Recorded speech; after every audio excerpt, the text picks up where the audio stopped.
mikopo kutoka kwa taasisi mbalimbali za kimataifa, mabenki ya kimataifa, lakini yaliyotokea nchini kwetu yametutia doa kidogo.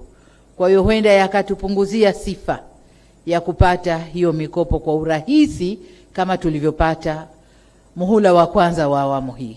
Muhula wa kwanza wa awamu hii tulikuwa tunapata sana kwa sifa zetu, kwa msimamo wetu, kwa kazi tunavyofanya. Lakini doa tulilojitia huenda likaturudisha nyuma. Kwa maana hiyo, tuna kazi ya kutafuta fedha humu ndani. Kutumia rasilimali zetu alizotupa Mungu, tutaangalia njia gani tutazitumia tupate fedha ili tukatekeleze miradi ile ambayo tunakwenda kutekeleza. Kubwa zaidi, awamu ya pili, muhula wa pili wa awamu ya 6, tutaanza kufanya miradi wenyewe, alafu mashirika yatatukuta njiani, tutakwenda nao. Hatutakaa kusubiri